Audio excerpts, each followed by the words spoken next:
Mesdames, Messieurs, peuple congolais, être citoyen, c'est être informé. Et pourquoi?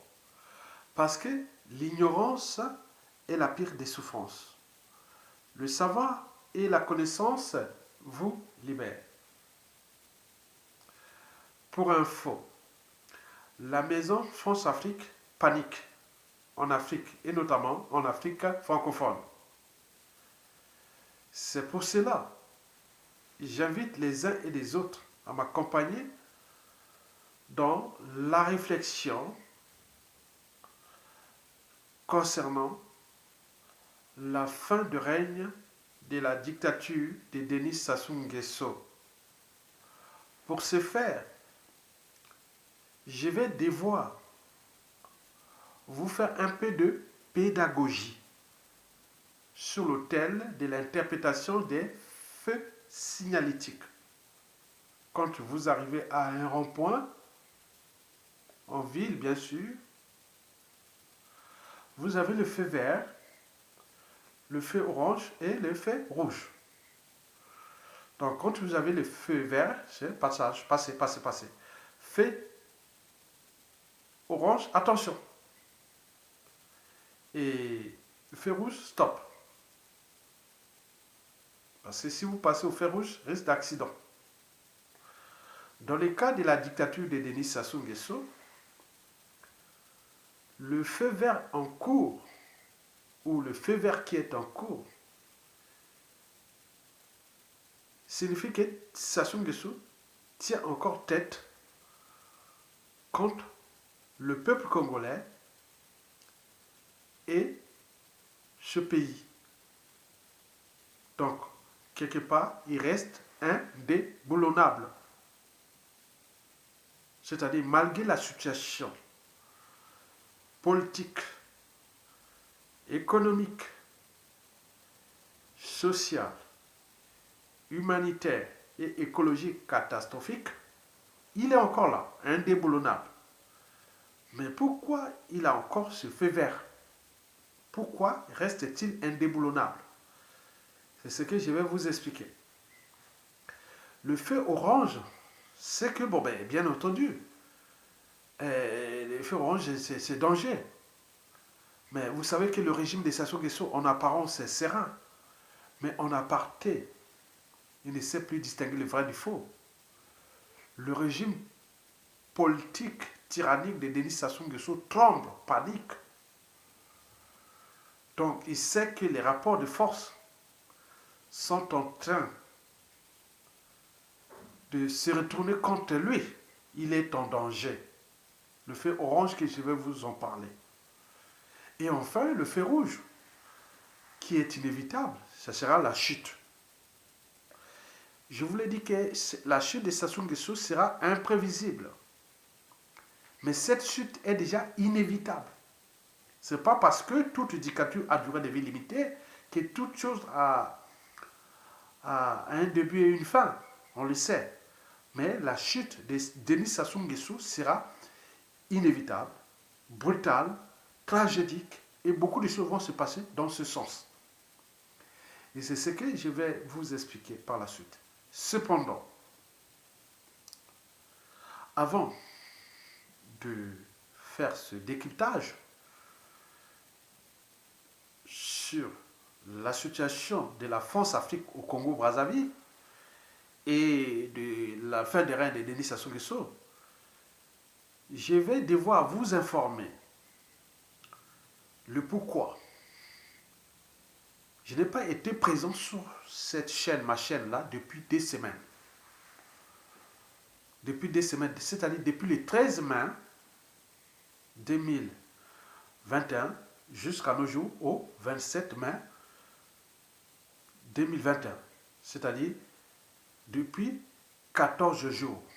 Et pourquoi? Pour vous informer, je vais devoir commencer par remercier tous ceux et celles qui me suivent sur ma chaîne YouTube depuis de nombreuses années, qui s'inquiétaient. Se disaient, hey, est-ce que Aya Tonga A-t-il été empoisonné? Est-il hospitalisé? Est-il malade? Est-ce qu'on l'a acheté sa conscience? Qu'est-ce qui est arrivé? Pourquoi il ne publie plus? Vous êtes nombreux. Depuis le pays, le Congo-Brazzaville, en passant par toute l'Afrique centrale, l'Afrique, n'oublions pas l'Occident, européen et nord-américain, jusqu'en Asie, partout. Les gens qui m'ont appelé, ils ont dit, oh, mais attends, mais qu'est-ce qui lui arrive? Il n'est plus là. Mais pour ceux qui vont souvent sur Twitter ou Facebook, ils connaissent mes comptes là, ils auraient pu voir que je réagissais, j'étais toujours présent. Mais pourquoi j'étais plus sur YouTube? C'est tout le questionnement. Et c'est ce que je vais vous expliquer. Pour commencer, je vous informe que le combat contre la dictature de Sassou Nguesso, qui est une dictature France-Afrique, liberticide, antidémocratique, antisociale et échinogène, ce combat est à la fois rude et passionnant. Rude parce que le dictateur a les moyens de pression contre tous ceux qui luttent contre son régime partout dans le monde, et notamment à travers les médias et réseaux sociaux. Donc ils ont ces moyens de pression. Ils sont les moyens de l'État congolais, les moyens de tous, mais que lui utilise pour ses propres intérêts, pour les intérêts de la survie de sa tyrannie ou de la conservation de sa tyrannie, et aussi pour le cas de ses donneurs d'ordre. Protège-moi, aide-moi, le ciel te dira. Donc ils se protègent. Donc ils ont ces moyens de pression contre nous, peuple congolais, individuellement et collectivement, tant au niveau civil, politique et militaire, sur différentes échelles, au pays comme dans la diaspora. Ils ont ces moyens-là colossaux. Et nous le savions d'ailleurs. Si bien que pendant cette dictature qui est déjà agonisante, la vie du Congolais, quel que soit son rôle social, son statut social et autres, devient problématique. Regardez la jungle ou la savane africaine. Vous regardez les proies et les prédateurs. Même les proies, les antilopes et autres, ont encore une chance de survie. En Afrique, dans la jungle africaine ou dans la savane des plaines de Serengeti, des Ngorongoro et tout ça, au Botswana, en Afrique du Sud, dans le parc de Kruger et tout compagnie, ils ont encore plus de chances qu'un Congolais, parce que la vie des Congolais ne vaut plus rien. Donc il peut éliminer à tout instant, à cause de ces moyens de l'État dont il dispose. Donc c'est une réalité. C'est évident. Donc on n'est pas en présence des enfants de cœur. Ils veulent éliminer tous ceux qui font obstacle à leur pouvoir qu'ils souhaitent à vie. Les moyens de l'État. L'État, c'est un monstre froid où se mêlent les administrations, le gouvernement, les services secrets, les tueurs à gages et tout compagnie empoisonnés, tout ça. Ils ont les moyens colossaux. Donc, le capital d'essai de Sassou Nguesso est énorme. Déjà depuis le coup d'État sanglant France-Afrique, déjà à l'échelle de la diaspora, on le sait. Donc on est en danger. Et donc vous avez raison de s'inquiéter. Donc c'est pour vous dire que nous sommes individuellement et collectivement en danger, tant au niveau civil, politique et militaire. Parce qu'il a ces moyens-là. Et la situation de notre pays est pareille au Gabon, au Cameroun, au Togo, au Côte d'Ivoire. Partout il y a la France-Afrique. Vous l'avez tout compris. Et donc ce combat-là est rude. Il est rude quand on n'est pas entouré des gens qui ont la même mission que vous. Moi, je reste inconsensuel. Vous voyez, moi je suis le Nelson Mandela, en fait. Mon esprit, c'est comme l'esprit de Nelson Mandela, en fait. Quels que soient les enjeux et autres, je garde toujours à l'esprit de Mandela, le consensus. Donc quand on parle du consensus, c'est celui qui est comme la vie à bicyclette. Il faut tous trouver l'équilibre. Il y a les arbitrages, les positionnements, les synergies, les complémentarités. Et n'oublions pas surtout les antagonistes qui sont là. Mais il faut savoir quel juste équilibre, mais ce n'est pas facile. Dans la situation que je vais ici vous la détailler, vous allez voir que ce n'est pas facile. Et donc, ils cherchent à nous éliminer. Ça, c'est sûr et certain. Ils mettent tous les moyens de pression dont ils disposent pour mettre ou porter atteinte à la liberté d'opinion, d'expression, la liberté d'informer les Congolais, de la liberté de conscience et autres. Non, ils n'en veulent pas. Parce qu'ils ont ces moyens. Ce combat devient passionnant. C'est comme la rue tourne. Vous savez, les combats d'un dictateur contre son peuple, c'est comme le combat de l'homme contre la nature. Il sera toujours perdu par l'homme. Et donc le combat là devient passionnant parce qu'on se sent entouré des gens qui ont la même mission que vous. Certains essaient de mettre Sassou Nguesso hors d'état de nuit, bien sûr. D'autres aussi dans des enjeux de démocratie, de civilisation, de point et tout. Donc ils sont là. On le sait. Nous n'avions plus rien en commun avec la dictature de Denis Sassou Nguesso. Il faut les retenir. Ces deux schémas antagonistes. Donc, la résultante ou le croisement ou le bouleversement, ça sera au niveau des rapports de force. C'est tout. Et qui se dessine. On n'a plus rien en commun. Le combat là est passionnant. Parce qu'à tout instant, les moyens colossaux dont ils utilisent contre nous peuvent à tout instant être récupérés par les victimes. Et elles sont nombreuses. Qu'elles soient intellectuelles, cadres civils, politiques, militaires et autres, de familles, du commun des mortels jusqu'aux toutes catégories socio-professionnelles. Je vous informe que beaucoup, depuis presque le hold-up électoral de 2016, beaucoup sont rentrés en dormance. Ils n'en parlent pas. Les chiens qui aboient ne mordent pas. Nous sommes les chiens qui aboient parce qu'on alerte tout le monde du danger. On sensibilise, on conscientise, on éveille les consciences des uns et des autres du danger. Et qui vous, à tout instant, si ça sous-tombe, n'abusez pas des moyens colossaux de l'État contre les uns et les autres, parce que ces moyens-là, une fois que les autres l'ont récupéré, ça peut être fatal. Ça peut être fatal. Pour vous. Donc, le combat là est passionnant, parce qu'en réalité, nous sommes à l'apogée de la dictature, qui est accidentelle, qui a surendetté pour rien ce pays, qui l'a ruiné, a brisé des millions de vies, et qui s'accapare de ces moyens pour mettre toutes les pressions sur les médias, réseaux sociaux, et sur tous les réseaux autres pour que nous ne puissions pas dénoncer l'injustice, l'oppression et la barbarie qui règnent au Congo-Brazzaville. Mais c'est peine perdue. Parce que c'est comme le chant des partisans. Quand il y a un qui tombe, il y a un autre qui sort. C'est tellement énorme. Donc c'est perdu. Or, nous sommes des consensuels, nous attaquons consensuels, donc on laisse libre cours à des gens qui sont maintenant dans l'ombre. Je vous dis à la diaspora d'ailleurs, dans le cadre de ce combat qui devient passionnant, soyez humbles. Parce que les couteaux sont tirés. Les haines, les rancunes, les contentieux historiques, les règlements du compte. Je vous l'ai dit que l'histoire a tendance à se répéter. Les mêmes causes créent les mêmes effets. Que notre anthropologie politique, sociale, culturelle, africaine n'est pas bonne. Les émotions sont là. Dès qu'on a un pouvoir, on a tendance à rendre justice soi-même. Qui certains, je vous informe que la chute de Sassou, si ça se passe bien ou pas, le peuple va certainement récupérer sa liberté et sa dignité. Mais ceux qui ont commis des crimes, ceux qui ont fait, ce sera...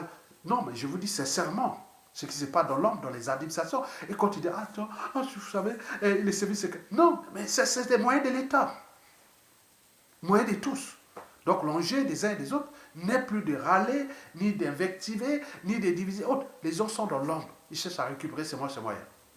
Et la paix aura changé de camp. Et c'est là que le combat devient passionnant. Donc voilà pour la petite parenthèse de l'éveil des consciences des uns et des autres. Donc je reviens à la situation du blocage de mon compte. Je vous informe que du point de vue historique, ma première connexion Internet, c'est en France ici, en 1997. J'ai vu toute l'évolution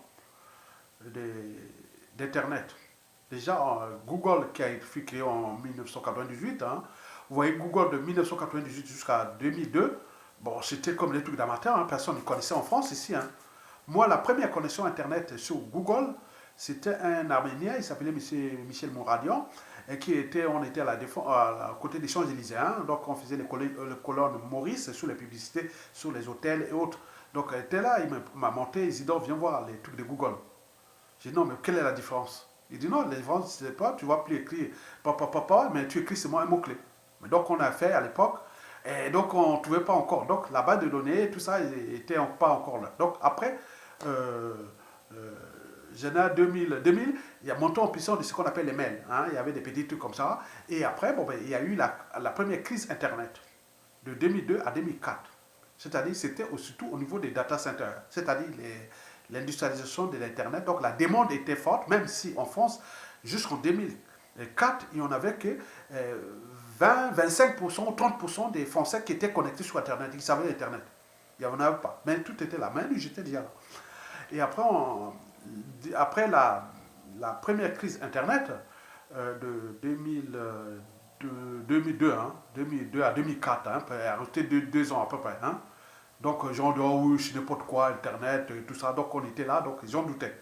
Mais il y a des gens qui ont pensé qu'on allait vraiment, on parlait de start-up. Là, on a commencé les premières notions de start-up. Hein.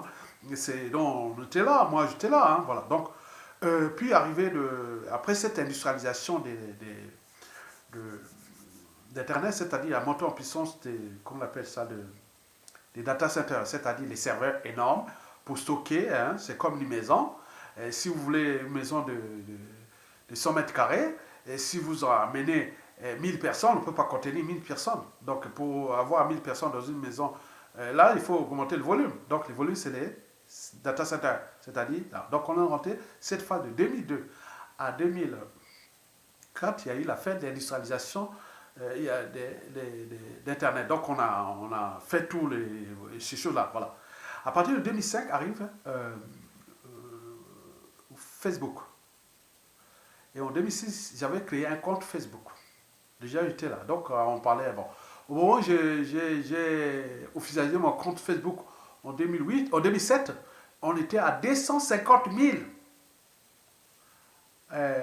internautes qui étaient abonnés à Facebook. J'étais venu en 2007. Hein. On était 250 000 dans le monde.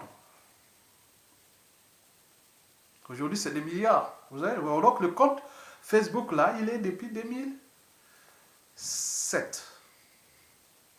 Et après, là, en même temps, il y a eu la naissance qu'on appelle en 2005, il y a la naissance de YouTube. Et donc, c'est en 2007 qu'il y a eu vraiment exposition. Donc, en 2006, j'allais voir YouTube, voilà, on pensait qu'à musique, quoi, un truc de musique, quoi. On ne pensait pas qu'il y avait politique et tout ce qu'on connaît aujourd'hui. Vous voyez l'évolution. Et donc, on arrive à 2007. Et donc, YouTube, là, est acheté par Google. Qui, auparavant, a monté en puissance. On voyait Google, là, il s'est transformé et tout ça. Mais je dis non, je dis, mais vraiment, c'est l'égoïsme des YouTube. Donc, c'est ça. Hein. Mais moi, quand on faisait là, j'allais voir YouTube. J'ai expliqué aux autres Google et autres, et les gens ne comprenaient pas. Bon, bref. Bon. Donc, on est passé à 2007.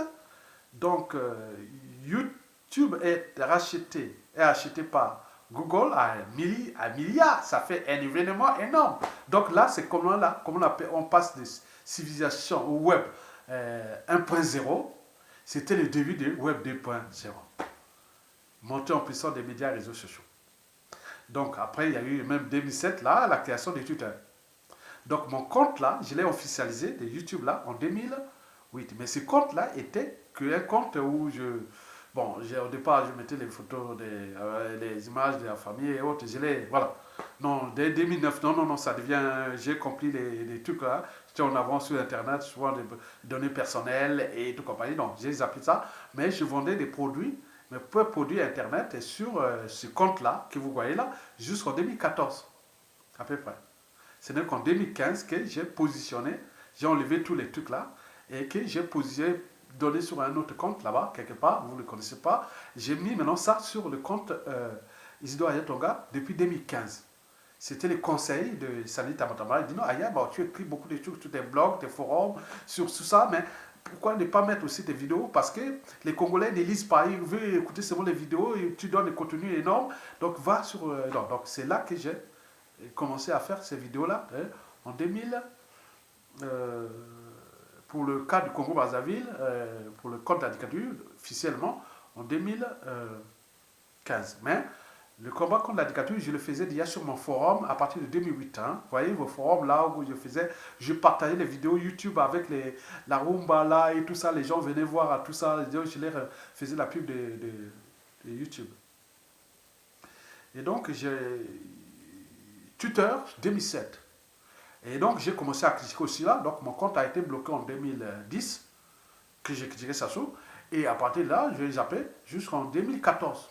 Et c'est tuteur qui m'envoie les messages que voilà, vous, votre compte, non, non. Donc je vais, hop, ça recommence. Ok, pendant 4 ans, il va les appeler. Mes 5000 abonnés en 2010 étaient bien perdus. Donc j'ai actualisé le compte tuteur qui date de 2010. Les dames de 2014, le nouveau. Hein, le sien, ils ont zappé ça. Ils ont fait là, ils ont bloqué. Donc il y avait des moyens de pression. Donc on le savait. Mais Brazza News a subi ça. Dès 2012, 2013, 2014, on s'est dit, donc on l'a aidé, Brazza News. Même son site a été piraté, zappé et tout. Maintenant, il n'est que sur Facebook. On est bien d'accord? Très bien. Donc depuis 1997 à 2012 à peu près, Sassou contrôlait les médias classiques et des trucs qu'il payait, finançait et autres. Maintenant, depuis 2012, avec la montée en puissance des médias et réseaux sociaux, donc je vais parler en détail sur cette histoire. Et donc, on a investi énormément d'argent, d'abord sur le piratage des comptes là, hein, et hackers et tout ça, et autres. Et puis, il est passé sur les sabotages. Et puis, il me semble qu'aujourd'hui, c'est des attaques ciblées, c'est-à-dire on sait des signalements et autres. Mais c'est monté en puissance jusqu'à peu près 2018. Mais depuis, ça a baissé parce que les gens qui travaillaient ça, c'est un problème de conscience. Vous allez critiquer les gens qui cherchent la liberté, la dignité de votre peuple. Mais quand vous êtes en famille, vous allez voir qu'au pays, là-bas, vous avez des gens au pays qui meurent là, toute la famille meurt des conditions de vie indignes et des assassinats et tout compagnie. Mais aller travailler pour Sassou, mais c'est pas facile. Donc c'est pourquoi beaucoup ont hésité, beaucoup ont aussi mort là-bas. Maintenant, ils sont positionnés les combats que vers des attaques ciblées. C'est-à-dire, ils vont faire des trucs que j'ai observés. Et c'est la raison pour laquelle je fais confiance toujours à YouTube. Et que si ça arrive comme ça, parce que je l'ai signalé, j'ai trouvé ça bizarre. On est d'accord? Et donc, pour faire tout simple, c'est-à-dire, je vous informe, hein, j'ai constaté quelque chose de bizarre, une sorte de coïncidence. Et c'est monté en puissance à partir de 2020. Et tout ce 2021, ça devient problématique. Déjà pourquoi? Parce que le 21 mars 2021, c'était le jour de la tirée électorale de Sassou Nguesso. Au soir même, mon compte a été bloqué pendant 7 jours. Jusqu'au 28. Vous avez vu la vidéo, regardez. Mais par exemple, vous verrez que du 21 jusqu'au 21 au soir jusqu'au 28, je n'avais pas pu les vidéos. Donc, mais quel était le motif? Le motif, c'est que j'avais publié une vidéo datant d'avril 2020 où je dénonçais la magouille autour des passeports ordinaires et des passeports diplomatiques, où certains passeports diplomatiques congolais ont été trouvés en main des mercenaires étrangers et dans les trucs qu'on connaît. Ça a été publié dans plusieurs médias et autres. En plus, j'ai ajouté les problèmes de passeport ordinaire. Donc moi, Congolais des souches, hein, mes origines au Congo sont depuis les 12e, 13e, 14e siècle. Hein.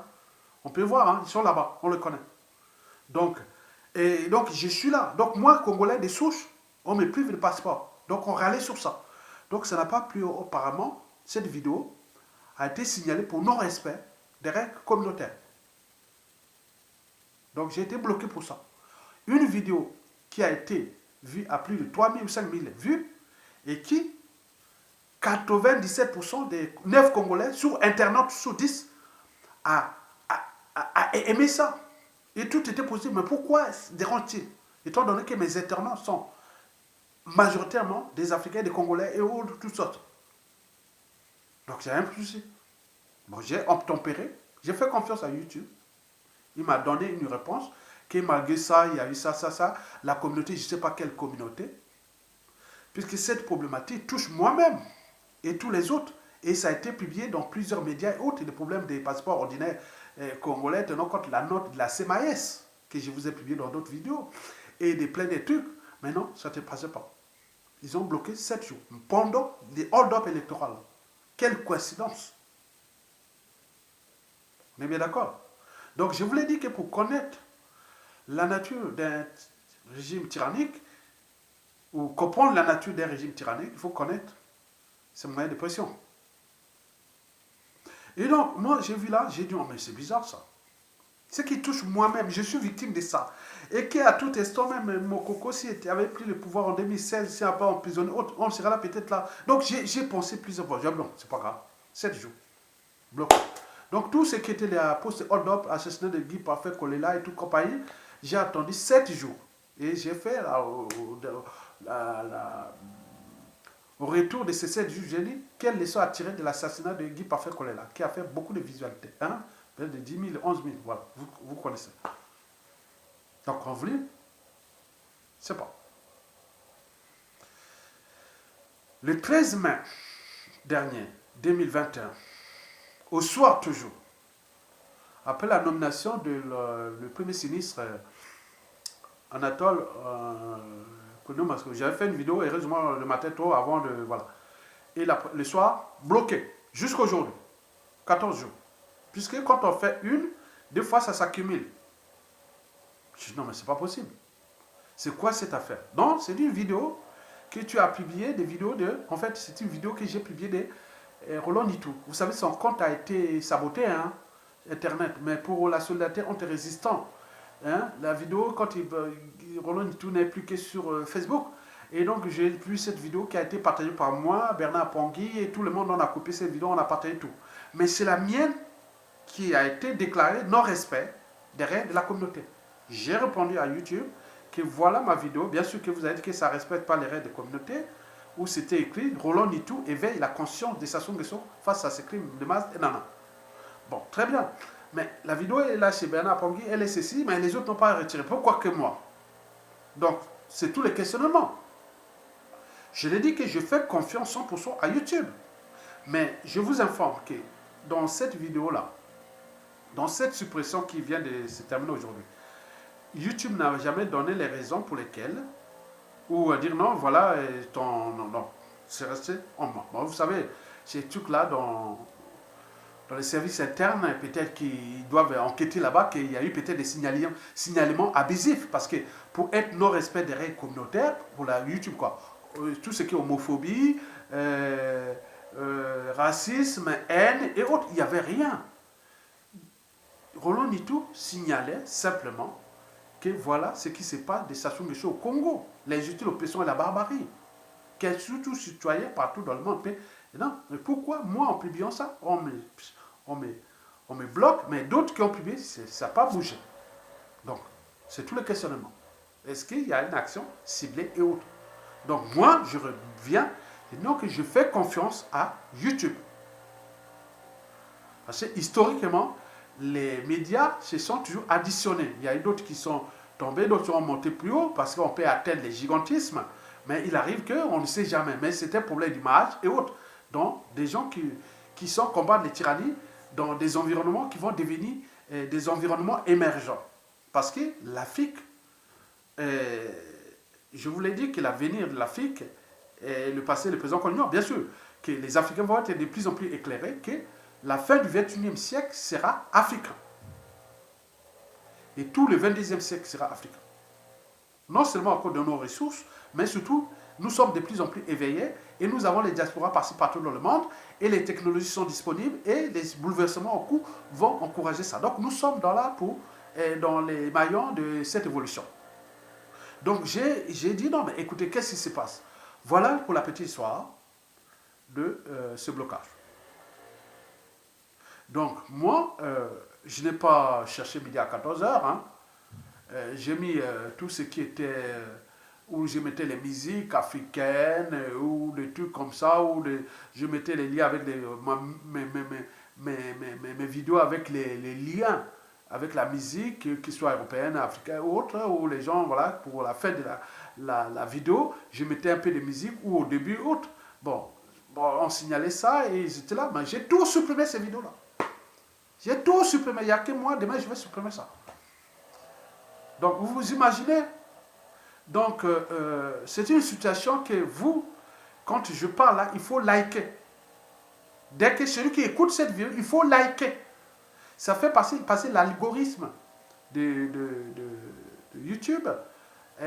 Proteste là où il y a beaucoup plus de likes. S'il y a 10 000 si vous mettez 2500 likes et plus de commentaires, ils ne pourront pas enlever.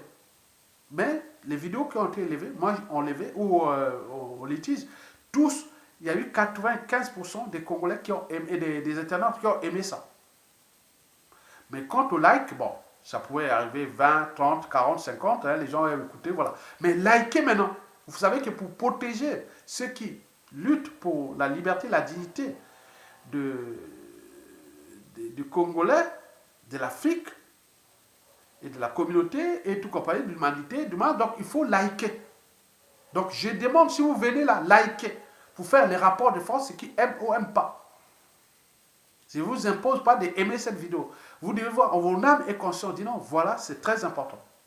Mesdames, Messieurs, voilà pour la petite histoire de ce blocage que nous attendons encore. Nous aurons peut-être beaucoup d'éléments à faire, mais moi, pour ma part, en mon âme et conscience, en toute honnêteté intellectuelle, j'ai pensé qu'il y a eu là atteinte à ma liberté d'opinion, d'expression et même ma liberté d'informer, et n'oublions pas ma conscience.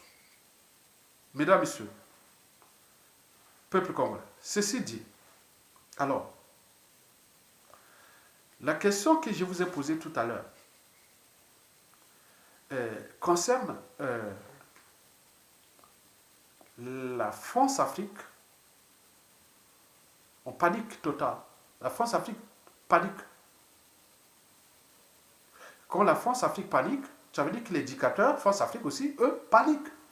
Donc, ça sont une question panique. Donc, la fin des règles, dès qu'il y a des problèmes, donc c'est panique. Quand la France-Afrique voit que les enjeux de sa survie dépassent la survie d'un dictateur, il les dégage. Donc, France-Afrique, les rapports de force qui se décident contre la France, donc, il va certainement impacter ces dictateurs. Donc, pour commencer, je vais vous aller un peu plus en détail. Hein. Bon, pour expliquer tout ça, pourquoi la France-Afrique panique en Afrique centrale, notamment au Congo et en Afrique de l'Ouest et tout partout, ça c'est un autre débat que j'y reviendrai. Mais pour l'instant, je vais m'appesantir que sur la situation de la chute ou de la situation du dictateur Denis Sassou Nguesso à l'échelle de notre pays. Pour cela, je vais d'abord en tenir compte du contexte, des problématiques en cours en zone France-Afrique et des enjeux. Donc nous avons les contextes. Qu'est-ce qui se passe en ce moment? Parce que les Congolais, tu as dit ça, mais j'ai dit ça dans quel contexte? C'était de quelle situation? C'était au moment où on faisait la fête ou au moment que tel était, c'était à quel moment? Donc les gens ne savent pas. Le contexte c'est ça. On vous dit en ce moment qu'est-ce qui s'est passé à l'échelle mondiale, à l'échelle d'Afrique francophone, à l'échelle du Congo en mai 2021. Le contexte c'est ça. Vous ne voulez pas venir dire mais c'est quoi? Non, les contextes. Commencez à faire des dossiers de synthèse. Vous voulez faire même les intellectuels. Ils ne savent même pas faire un dossier de synthèse. Vous pouvez faire une note de synthèse. Le contexte, il faut tenir compte du contexte. Je vais tenir compte du contexte, des problématiques et des enjeux. Je voulais te dire que quels que soient les enjeux, ma conscience sera toujours au-dessus de l'appartenance. Ce que j'ai défini moi, ma liberté de conscience. Donc je suis toujours au-dessus. Quand une situation arrive, je peux dire non, non, non. Là, la France a quand même raison. Là, la France n'a pas raison. Là, ça soit raison. Là, ça n'a pas raison. Là, non, non, non. Les choses qui sont comme ça, demain. Donc il faut avoir ces gens-là. Donc j'en fais partie de ces gens. C'est pourquoi je suis le mandélisme. Je suis dans le sort du Mandela. Et donc vous devez comprendre ça. Mais eux, ils ne sont pas comme ça. Hein. Ils cherchent à nous éliminer. Hein. Oui, c'est sûr. Hein. Et donc, pour commencer à décrypter ces problèmes, je vais devoir vous informer ce que, ou vous dire ce que Albert Einstein avait déjà dit, parce que ce sont ces trois pensées-là qui vont accompagner cette réflexion. La première pensée d'Albert Einstein que j'ai choisie pour vous, vous savez qu'Albert Einstein fut un physicien allemand naturalisé américain pendant la Seconde Guerre mondiale. C'était un juif qui avait fui l'Allemagne pendant le nazisme, qui était naturalisé américain. Il était au père de la physique. Pas le père, bon, physique quantique, bon, on dit c'est Max Planck, hein, c'est pas lui. Hein. Bon, lui, il a été, voilà. Donc, mais lui, c'est la fameuse équation E égale mc carré, c'est-à-dire, à l'époque, on confondait la matière et l'énergie. Maintenant, là, il a cette équation, la relativité. C'est lui qui a repensé les notions les plus fondamentales de la relativité et des faux relativités, certaines choses, quoi. Donc, lui, il avait dit ces trois pensées-là que j'ai choisies pour vous.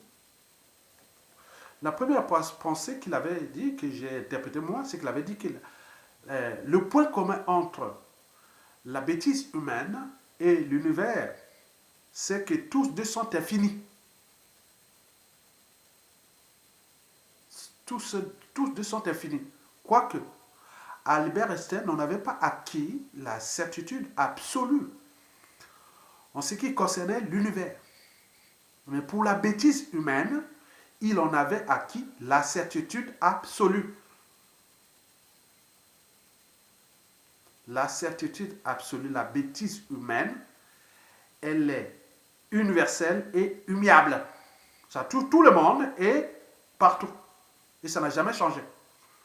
Ça, il faut en tenir compte. C'est-à-dire la dictature des Sassou Nguesso, la France-Afrique, l'Occident, de tout ce qui vient. C'est en le cas de cette conographie.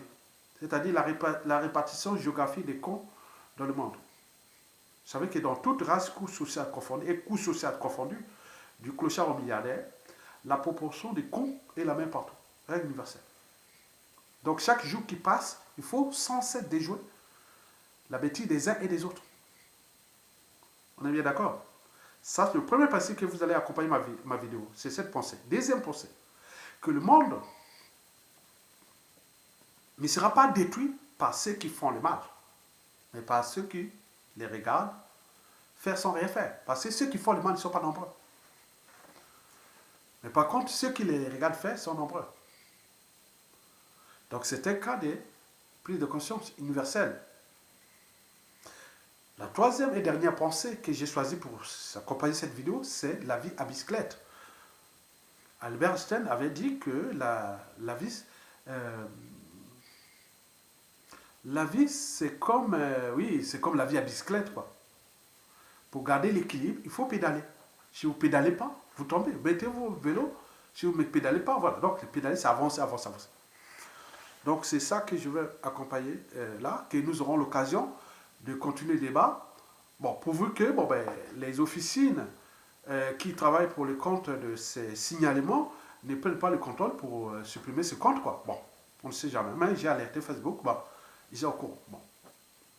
Ceci dit, mesdames, messieurs, décryptons d'abord la panique de la France-Afrique et ses impacts sur la fin de règne de Denis Sassou Nguesso. Je vous rappelle que le feu vert de Sassou, c'est qu'il reste indéboulonnable. Et pourquoi? C'est ce que je vais vous expliquer. Le feu orange de Sassou, c'est qu'il est inquiet. Il sait qu'à tout instant, il peut tomber. Et le feu rouge, c'est que sa situation encore à la tête de l'État congolais est problématique. Que la fin de règne est inévitable. Mesdames, Messieurs, peuple congolais, pour décrypter d'abord le feu vert de Sassou, pourquoi, malgré la situation sociopolitique, socio-économique, humanitaire, catastrophique. Mais il est là. Le Congo là-bas est au quart monde. Les gens sont dans les trous, du jamais vu. Et certains se demandent, est-ce que nous sommes encore au temps, nous sommes quoi? À quelle époque? Au temps de l'esclavage, du colonialisme, ou de l'apartheid, ou des droits civiques aux États-Unis, ou du nazisme, ou même de Pol Pot, du stalinisme, ou de Duvalier, de Pinochet, on peut tout mélanger, on ne sait pas à quel stade, au moment où nous sommes au Congo. On ne sait plus. Mais il est là, indéboulonnable. Et pourquoi? Pour le comprendre, il faut aller voir déjà ce qui s'est passé ces derniers temps, que je n'ai pas eu l'occasion de vous le faire. Si j'avais 7 ans, j'aurais pu vous le dire déjà le 17-18 mai 2021 dernier, où Sassou, après avoir caché sur des trucs, il est rentré ici, puisque j'avais publié avant que Sassou va venir là. Mais quand j'ai publié ça, bon, le compte a été zappé. Bon, ça c'est pour la petite histoire de ce qu'on va en discuter. Donc, Denis Sassou Nguesso est venu ici en France. Mais qu'est-ce que ça vous rappelle? Ça rappelle le jeu de rôle que François Hollande avait fait avec Denis Sassou Nguesso entre 2012 et 2017. Ce double jeu-là. Oh non, on ne veut pas le voir, il n'est pas là, et autre, autre. Après, il est venu, bon, et on le voyait comme ça. Macron fait pareil. Donc c'est une diversion, c'est une distraction. Et pourquoi? Parce que quelque part, Denis Sassou Nguesso est la pièce maîtresse de la France-Afrique. Une pièce maîtresse dans une machine, si vous la perdez, vous le saviez. Donc on ne peut pas la perdre en ce moment. Mais on sait comment la remplacer ou à quel moment ou autre. Ça, c'est ça. Donc Denis Sassou Nguesso était venu là parce que il y a oui, il y a un flottement dans la zone France-Afrique. On ne sait pas quel pion trouver au Congo en ce moment. Au vu de la situation géopolitique, historique, vous voyez que Macron au Rwanda est en train de gérer ses passifs de la France-Afrique. Hein. Je vous l'ai dit que le futur, c'est tout le passé et le présent qu'on ignore. La vie, comme on voit, les relations sociales confirment le fait en défiance. C'est comme l'alimentation. Si tu fais bien bien bonne viande, et tu te la nourris bien et autres, ben, elle te porte bien. Si tu nourris une bonne plante, les plantes, elles te portent de beaux fruits et légumes. Mais si tu fais mal, tu auras la même bouffe. Et des choses comme ça. Donc la France, là, son passif n'est pas qu'au Rwanda. Il est depuis l'Algérie, il est dans toute l'Afrique francophone. Parce qu'il n'y a eu que des massacres. N'oublions pas les présidents assassinés, les intellectuels et autres. Même nous, on est au danger. Ce n'est pas encore terminé, cette histoire. Au Rwanda, il va gérer quelque chose de passagers, mais qui n'est pas fini. Vous avez tout compris? Puisqu'il y a une partie de la population Hutu. Donc, ce n'est pas encore fini, cette affaire. Vous allez traverser ce siècle, le 21e siècle, et ça va dépendre des rapports de force entre la France et quand on aura surtout la situation dramatique, difficile avec la France, avec l'Afrique, et c'est ceux-là vont répéter. Je vous l'ai dit, le futur, c'est tout le passé et le présent qu'on ignore. Donc, sur le plan là, donc il y a eu flottement. La France sait qu'elle est en difficulté en Afrique, mais Sassou Nguesso compte quand même. Il a une marque déposée, un produit qui représente le côté liberticide, antidémocratique, antisocial et autres. En attendant, on va voir comment va évoluer la situation. Vous avez tout compris. Sur ce plan, ça soit l'effet vert de la France-Afrique. Et donc, mais on a observé quand même que ce fait vert est problématique. Puisque, bon, ben, Sassou Nguesso a porté la poisse à Emmanuel Macron. On l'a vu, hein, depuis Nicolas Sarkozy, François Hollande, Fillon, Manuel Valls et tout ça, ils ont fait avant les élections là, présidentielles. Il a toujours porté la poisse. Peut-être qu'il a déjà porté la poisse à Emmanuel Macron. Hein.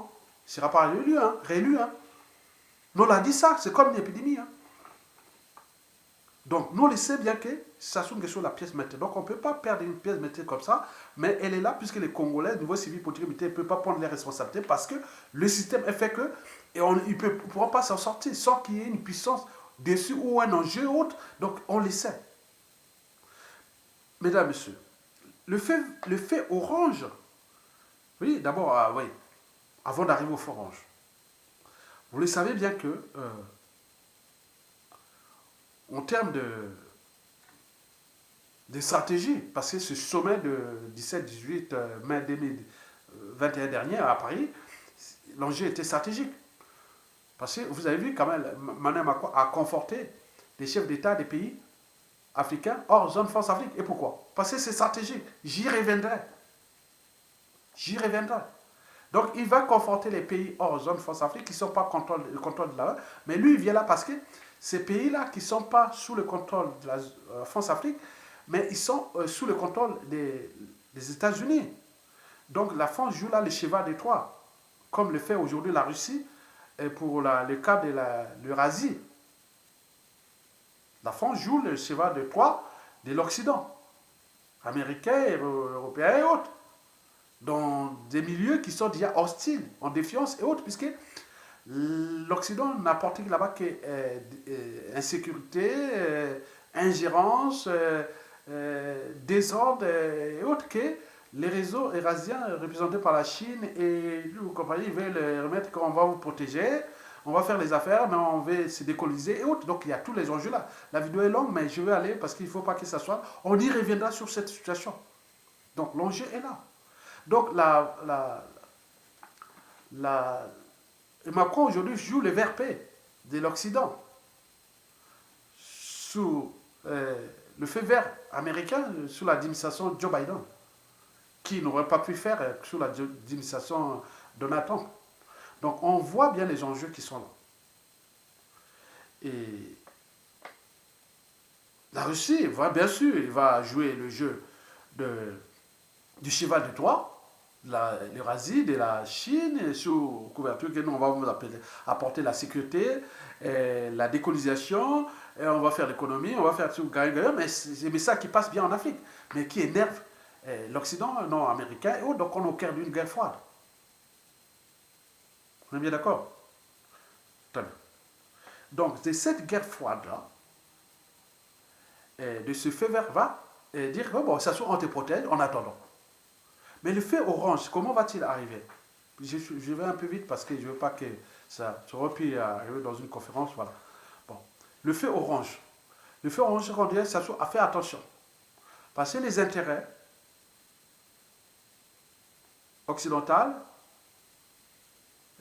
occidentaux deviennent problématiques, pas aux zones anglophones, mais aux zones France-Afrique.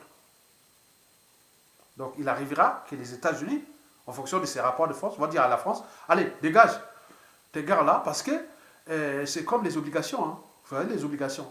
En valeur mobilière, on parle action-obligation.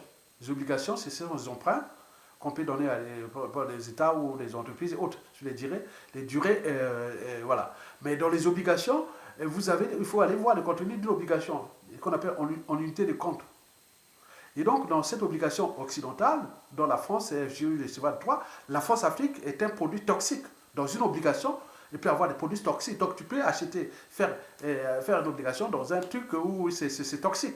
Donc, la France-Afrique est toxique. Donc, les Américains vont dire, attends à un moment donné, les rapports de force qui se dessinent dans un milieu hostile, la France-Afrique devient toxique parce que tu empoisonnes la France-Afrique, tu empoisonnes l'Occident. À cause de ces problèmes en Afrique, parce que l'Afrique, c'est le continent de demain.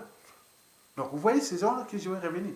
Je vais garder ces fils-là parce que je vais les regarder après, je vais les analyser après. Donc, il arrivera que les rapports de force se dessinent qui fait ce feu orange. Mais le feu rouge, c'est quoi? Le feu rouge, c'est qu'on va arriver à la période de rupture. Parce que ce qui se dessine déjà, c'est ce qui est passé au Mali. Qui se passe au Mali en ce moment. Qui s'est passé en Centrafrique. Et ce qui va se dessiner dans tout. Où tout soit s'effondrer parce que la zone France-Afrique est hostile à la France, pas à l'Occident. Ni à la Russie, ni à la Chine, non. Elle est hostile à la France. Et la France veut passer par la couverture occidentale pour... non, mais ça ne passe pas. Donc c'était une obligation toxique. Donc c'est un produit toxique en unité de compte occidentale. Donc les gens disent, non, attends, il y a compliqué. On va revenir sur ça parce que ça va être très compliqué à expliquer. Bon, je vais trouver un truc simple pour vous expliquer ça prochainement. Donc là, on va arriver dans la situation où c'est comme un effet domino ou autre. Déjà, la situation de la France-Afrique, en Afrique centrale, sûrement, qui touche le Congo-Brazzaville, le Gabon, le Cameroun, le Tchad, la Centrafrique et la Guinée équatoriale, c'est problématique. Déjà, ça soit des tensions avec les pays voisins côté ouest, c'est-à-dire depuis la Centrafrique, le Gabon, le Cameroun et l'Angola. Il reste que la RDC qui est sur le territoire américain et tout compagnie, mais comme temps, ils jouent les... Voilà. Donc il y a beaucoup de choses qui se passent là. Donc, mais la tension générale, on veut dégager la France-Afrique et être soit américain ou russe, ou pourvu que on nous fout la paix de la France-Afrique là.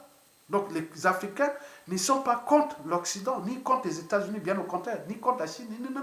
Ou qu'on veut être tous en mêlant des peaux russes ou autres. Non, non. C'est qu'on veut être, les autres être en sécurité. Et la Russie apporte un bon langage, un bon discours. La Russie est fiable, c'est qu'il apporte la sécurité. Et avec l'autre, l'autre qui va apporter l'économie et autres. Donc on veut dans le cas de décoloniser. Or, l'Occident, depuis cela, a créé le désordre, le chaos, l'insécurité, l'ingérence et autres, même la démocratie, on ne sait même plus. Donc, dans le poutisme qui se dessine en Afrique, on dit, mais pourquoi si on peut avoir un dirigeant qui peut rester des années, mais s'il est nationaliste et aime ce pays, il met les conditions qu'on est en sécurité et qu'on fait tout le tour, on met tout, et donc les gens, il y a les anti-Occident, il y a les pro-érasiens, il y a les tout, donc il y a tout là, ces mélanges, c'est compliqué. Donc nous allons suivre cette situation qui est problématique et que nous en géo, voilà, donc ce qui va se passer là, donc la France-Afrique est dans un milieu hostile, mais il veut faire le truc occidental, mais au sein de l'Occident, et l'Occident aussi divisé sur la diplomatie suicidaire de la France ou de la France-Afrique en Afrique. Donc vous avez tout compris. Donc nous y reviendrons. Et ce qui fait que ce combat contre la dictature des États-Unis devient rude et passionnant. Rude parce qu'il y a cette intervention de la guerre froide, des enjeux diplomatiques et des enjeux géostratégiques et entre la guerre froide et autres. Donc on veut maintenir Sassou Nguesso, malgré que nous allons nous enfoncer, Sassou peut encore rester là. Parce que les militaires ne peuvent pas réagir. Pourquoi? Parce que regardez ce qui se passe au Mali. S'il n'y avait pas des gens courageux comme ça, regardez ce qui s'est passé encore en Centrafrique, avec la France et autres. Donc, et ils ont peur. Si on fait coup d'État comme ça, si la France va intervenir avec les Américains, donc c'est compliqué. Donc, ils cherchent des voies, donc ça devient compliqué. Donc, la situation est imprévisible. Mais dans tous les cas, ce pays-là va s'enfoncer. Et la montée en puissance contre la France-Afrique va augmenter, mais pas contre l'Occident. Distinguez bien des choses. Il y a différence entre l'Occident et la France-Afrique. Mais la France va utiliser la marque occidentale pour... Mais c'est peine perdue. Parce que les enjeux sont là. Donc il faut qu'elle pense à ces trois pensées dans l'Iberchel que j'ai pensé et qu'elle repense la géostratégie pour dire non, mais écoutez, les gars là, il faut maintenant anticiper quoi. Dégager ces zones, lever les transitions libres et consensuelles, autres. Regardez s'il n'y avait pas eu hold-up électoral au Mali en 2018, c'est ça? Mais attends, on n'aura pas arrivé là. Mais là, vous voyez les conséquences. Et donc, les Africains deviennent de plus en plus éclairés et qu'il y a les enjeux de grandes puissances, que les continents aussi riches, il est encore vierge, et donc il y a beaucoup de choses qui sont se dessiner là, et donc c'est la France qui peut perdre gros. Et donc c'est pourquoi c'est pas dit qu'ils passent par-ci par-là, mais les gens regardent où les grandes puissances se tirent les ficelles, mais la situation que la France en profite de l'administration Joe Biden. Joe Biden, voilà, donc, mais ça va pas, et autres, donc les autres là-bas trouvent les stratégies. Et donc, moi, je parle en détail, on y reviendra. Je vous remercie et je remercie à tous ceux qui se sont inquiétés de moi et que j'ai trouvé d'autres stratégies pour publier mes vidéos au moment où je vous donnerai au fur et à mesure. Mais si vous voyez que c'est coupé, bon ben, donc, vous savez que bon. Ils ont gagné contre la liberté d'opinion, d'expression et d'association, ou que les réseaux Sassou Nguesso, tout ça, ils ont joué, ou la France-Afrique. Bon. Mais les gens qui informent, mais je vous informe, serment de diaspora et congolais, beaucoup de nos civils, politiques et militaires, beaucoup font rentrer en dormance. Ne venez pas dire, ah oui, mais pourquoi vous ne venez pas manifester, pourquoi vous faites... Non, la situation est compliquée, on ne sait plus qui est qui. Je vous dis que la situation est compliquée. Les gens établissent des stratégies. Il y a des pros occidentaux de type américain qui sont dans notre pays. Il y a des pros occidentaux minoritaires France-Afrique et qui les suivent, qui deviennent, voilà. Et il y a de plus en plus de pros eurasiens, c'est-à-dire russes et chinois. Et donc l'enjeu est de se décoloniser de la France-Afrique. Et beaucoup de choses se décident dans ce sens. Je ne vais pas venir en détail et je vous dirai ça au moment venu. Et donc, partagez cette vidéo et likez. Likez. Likez. Si vous aimez, vous faites ça. Si vous n'aimez pas, c'est pas grave. Mais vous savez ma conscience. Vous savez qui je suis. Je suis un homme qui aime tout le monde. Mais je fais attention. Mais en tenant compte des situations de ce monde qui arrivent, et demain, je n'ai dit que 10% de ce que je connais. Parce que vous verrez que quelqu'un qui a un bac plus énorme en sciences naturelles, sciences de la vie et de la terre, c'est-à-dire biologie, géologie, des finalement petits en biologie, jusqu'au finalement gros en biologie, et les finalement petits en géologie, jusqu'au tout ça là, et plus les sciences de l'environnement, c'est-à-dire tout ce qui concerne les écosystèmes, les cycles de vie, énergie, matière, l'urbanisme, l'habitat, et tout. Donc on a une culture énorme. Donc il y a des choses que je ne peux pas dire. Donc demain, si, et seulement si, je peux qu'un nombre de synthèses. C'est-à-dire trouver des situations de synthèse, d'habitat, des points de... Donc, des outils d'aide à la décision. Mais je ne serai pas dans les émotions. Donc, vous devez placer la raison au-dessus des émotions. Après chaque contestation, vous allez voir, ah tiens, ça voilà, c'est encore peut-être les aides, ça comme vous voulez, Bolkaya Tonga. Bien tout, mais réfléchissez, likez, et suivez. Chaque fois qu'il y a ça, et voilà, vous dites non, likez. C'est ça que je veux savoir, que vous êtes là dans l'esprit où l'Afrique est en phase d'être maître de son destin. Mais c'est un processus. Le processus, c'est l'ensemble des mécanismes. J'ai voulu, les élèves, vous souvenez-vous, ceux qui étaient dans mes classes terminales au lycée, Chaminade, à Brazzaville, avant de vous faire des cours de biologie, qu'est-ce que je vous faisais? Je faisais les mots-clés. Je vous dis, qu'est-ce qu'un processus? Vous vous souvenez? Qu'est-ce que c'est des mécanismes? Qu'est-ce qu'une régulation? Je vous faisais ces trucs-là, avec des exemples précis. Et maintenant, quand je vous dis quel est le processus de la régulation du taux de sucre dans le sang, ou de la pression artérielle, donc, quand vous voyez le processus, mécanisme, régulation, il y avait des mots-clés comme ça, je fais, solution tampon et autres. Donc, je faisais ça, que ce soit en géologie et autres. Donc, il faut avoir donc, nous sommes là pour apporter ces savoirs, pour que vous soyez capables de penser des trucs de demain. Donc, nous vous donnons les outils de demain. Parce qu'on n'est que là du passage. Et donc, chacun, moi, mon monde est tourné vers l'esprit, le savoir et la connaissance. Et donc, si vous êtes de ce côté, likez. Mais on ne peut pas aimer tout le monde, voilà. Tout le monde ne peut pas vous aimer, c'est bien comme ça, c'est la vie. Même Albert Einstein l'avait dit aussi, que je suis reconnaissant envers ceux qui m'ont répondu non. Grâce à eux, que je l'ai fait moi-même. Tu me dis non. Au moment venu un jour, je te dirai aussi non. C'est bien. On se dit oui, c'est bien. Vous comprenez ça? Donc il faut comprendre ça. Ce sont des situations philosophiques que nous devons mettre ensemble pour transformer ce monde de brut. Et donc, vous avez tout compris. Donc, protéger les uns et les autres. Je sais qu'il y a des officiers qui travaillent pour me mettre hors d'état de nuit ou m'éliminer. Hein, ça, c'est sûr. Moi, je vous le dis. Hein, j'ai déjà les procès de tout ça qui sont là. Hein, pour mon blog. Hein, vous connaissez mon blog où j'ai les procès en 2022. Hein, avec l'ancien patron des renseignements intérieurs français. Hein, vous connaissez ce procès. Il est en cours. Hein, il n'est pas fini. Sur 10 novembre 2022.